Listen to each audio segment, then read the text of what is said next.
So what are the three elements that sells a book? The title, the cover, and the description.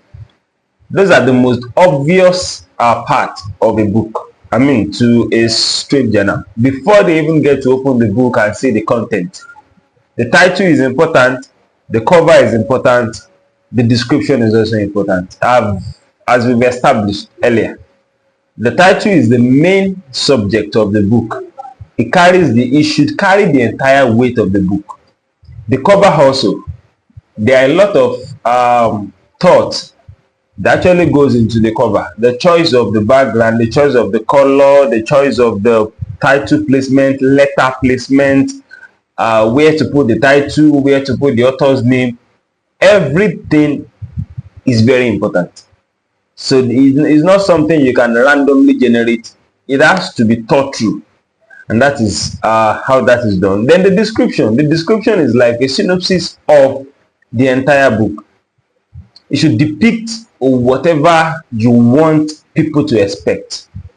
What are you trying to give them? What value are you trying to offer them inside the book? That's the essence of the description. No matter how short it is, it should carry as much weight as the book carries in itself. So what are the rules you have to follow when deciding the title for your book? Number one, the title has to be clear. Number two, it has to be specific. Number three, it has to be benefit driven. Your title must answer, what is this book about and why should I care? The title must answer that. Clarity beats creativity.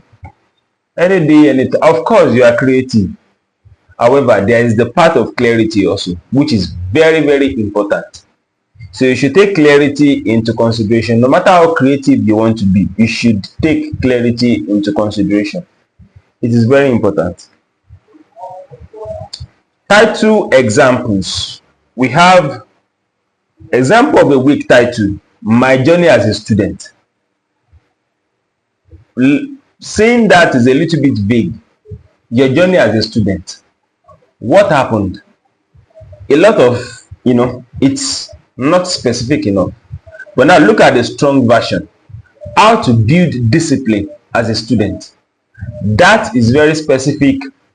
It is tailored to a particular set of audience. So that means that a student that knows that they have a challenge with discipline knows that, okay, this book is actually for me. Then we go to the cover. The cover must be professional, relevant, and clean. And one thing I would, maybe depending on how good you are with prompting, one thing about AI generated covers is that they are never clean.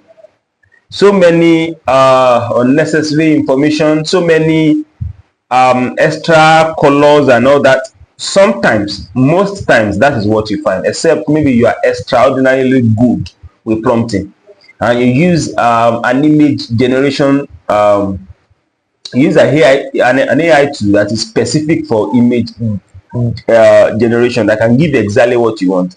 But most times we advise authors to give this to a professional. We would, like I've explained earlier in maybe previous classes and even during this one, that a lot of thinking goes into deciding.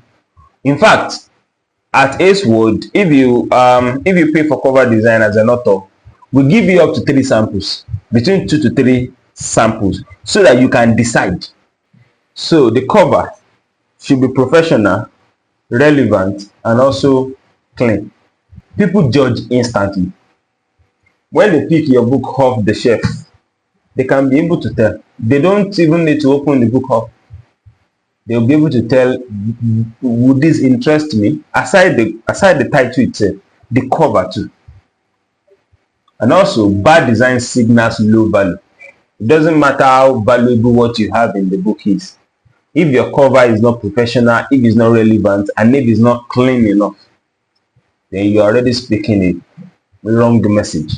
And then the description, the hook, the problem, and the promise. That is the professional sequence of how your description should be. Like I said, Book description is not something you cut out from the foreword or cut out from the preface and just use some cut out 2 or 3 paragraphs. This book is shaking and you think that is enough as a description. No, that is not how it works. It has to follow a strategic pattern. The hook is the attention grabber. That is what you use to grab their attention, to call their attention to what the book is all about. It's more like a bait. You are baiting them to grab their attention, to create a desire in them for what you are going to expose them to.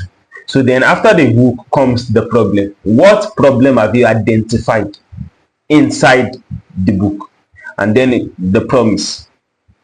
What promise are you giving them on the solution they are about to find out? Even if it's a fictional work, what issues arise in the book, and that is where you bring your suspense in. That is where you use your suspense. You create the hook first. About the book the description of a book should not start with this book is a that is not a good hook. Hook should be something that grabs attention. You can start with this book is about, that one may come during the promise stage. But the hook should be something about it. Might be a question, might be a strong statement, something that that establishes the high value that is embedded in the book. So, and then you identify the problem, you identify the promise. And if it's a fictional work, that is where you use your suspense. Some say if the suspense usually comes last. You use the hook, you give the readers a feel of the most interesting part of the story, and the last part you give them the suspense and make it look like they are missing a lot if they do not buy the book and get to see the full story. So that is how the description is generated.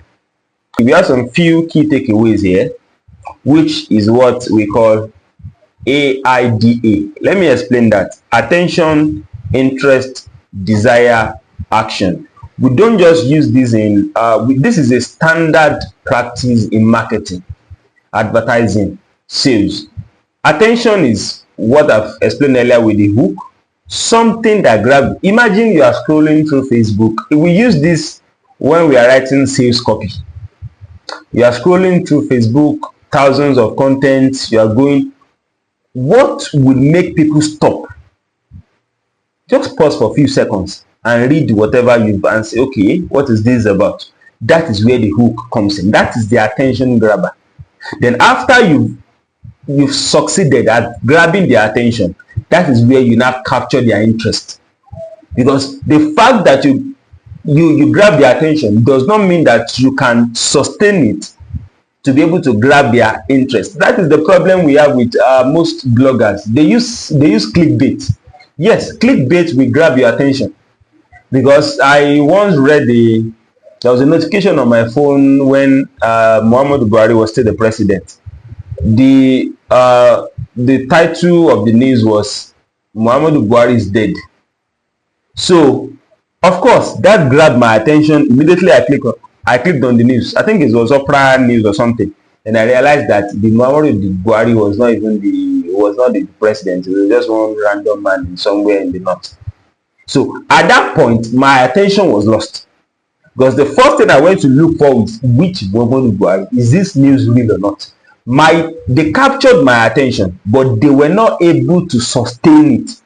So you have to be strategic enough to know how to grab their desire, to know how to sell the book to them, to know how to